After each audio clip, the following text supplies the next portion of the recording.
Hello বন্ধুরা, আজকে আমি তোমাদের সঙ্গে শেয়ার করব যে জন্মাষ্টমীর দিন আমি কি করেছিলাম। সেইভাবে আমি জন্মাষ্টমীর দিন কিছুই করিনি, যেহেতু আমার একটু পার্সোনাল একটি সমস্যা ছিল কাজের, আর এদিকে আমার গোপালও নেই, তাই আমি পরের দিন করেছিলাম, মানে হচ্ছে মঙ্গলবার।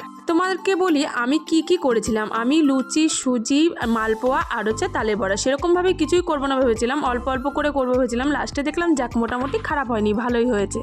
যাই হোক, দেখো সকাল সকাল আমি স্নান করে বসে গেছি ভোগের রান্না করতে। প্রথমে দেখো লুচি ভেজে নিচ্ছি। আমি লুচিটা সেরকমভাবে ভালো পারি না, তবে আজকেরটা খারাপ হয়নি, মোটামুটি ভালোই হয়েছে। আমি আশা করিনি এতটাও। প্রথমে তো আমি ভেবেছিলাম যে আমি একা একা এত কিছু কি করতে পারবো। শেষমেশ বনু এসে আমার সঙ্গে একটু সাহায্য করেছে, আর আমি একা একা মোটামুটি অনেকটাই আগিয়ে গিয়েছিলাম। সেটা ভাজতে ভাজতে আমি তোমাদের আমার মন্দিরটা একটু দেখিয়ে দিই। দেখো আমার মন্দিরটা, এ হচ্ছে আমাদের মা বাৎসরিক পুজো হয় আমাদের বাড়িতে, কালী পুজো করি। আমাদের পুজো সম্বন্ধে তোমরা সবাই মোটামুটি জানোই। যারা আমার পুনরো ভিউয়ার্স তারা তো আশা করি জানবেই। মোটামুটি যারা আমার ভিডিও দেখো তারা তো জানোই যে আমাদের বাড়িতে বাৎসরিক কালী পুজো হয়। কালী পুজোর দিনই আমাদের বাড়িতে কালী পুজো হয়। এই যে এই ছবিটা দেখছো, এটা হচ্ছে আমার গুরুদেবের ছবি, আর এইদিকে হচ্ছে লক্ষ্মী গণেশ আছে, লক্ষ্মী ঠাকুর আছে, সবাইকে আমি একসঙ্গে পুজো। আর দেখো তোমাদের আমি মন্দিরটা দেখানোর সাথে সাথে একটু তুলসী মঞ্চটাও তোমাদের দেখিয়ে দিলাম। আর এদিকে দেখো আমার বুবন সবে মাত্র ঘুম দিয়ে উঠে। হ্যাঁ, আর আমার এই ভিডিওটা করে দিচ্ছিল আমার সোনু, মানে আমার সোনা হচ্ছে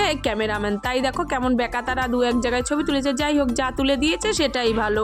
রেগুলারিটি বৃষ্টি হওয়ার কারণে কেমন চারিদিকটা স্যাঁতস্যাঁতে অবস্থা। তোমাদের ওইদিকে কেমন বৃষ্টি হয়েছে আমাকে অবশ্যই কমেন্ট করে জানিও। আমাদের এইদিকে তো এক সপ্তাহ ধরে টানা বৃষ্টি হচ্ছে। এদিকে আমি কথা বলতে বলতে আমার কাজটা অনেকটাই আগে নিয়েছি। আমি মালপোটা ভেজে নিচ্ছি, আর লাস্টে আমি বনুকে দিলাম যে তুই বড়াটা ভাজতে লাগ আর আমি পুজোটা সেরে আসি। মানে হাফ বড়া ভেজে নিয়ে আমি পুজোটা শুরু করে দিয়েছি, আর বাকি যে গোলাটা ছিল সেটা বনুকে দায়িত্ব দিয়েছি যে বনু তুই একটুখানি এই বড়াটা ভেজে। তোমাদের তো আমি ভিডিওর শুরুতেই বললাম যে আমার গোপাল নেই। এবার তোমরা ভাবতেই পারো যে সিংহাসনের মধ্যে হঠাৎ করে ওই ছোট্ট গপুটা কোথা থেকে এসেছে।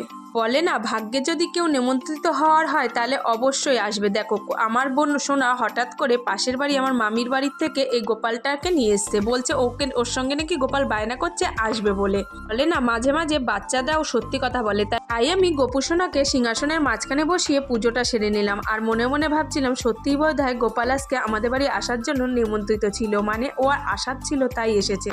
এদিকে দেখো আমি তো পুজোয় বসে গেছি, পুজোটা প্রায় শেষের দিকে। আর সত্যি আমি ভাবতেই পারিনি যে এত কিছু একা হাতে সামলাতে পারবো। তবে বনু আমার সঙ্গে একটু সাহায্য করেছিল শেষের দিকে।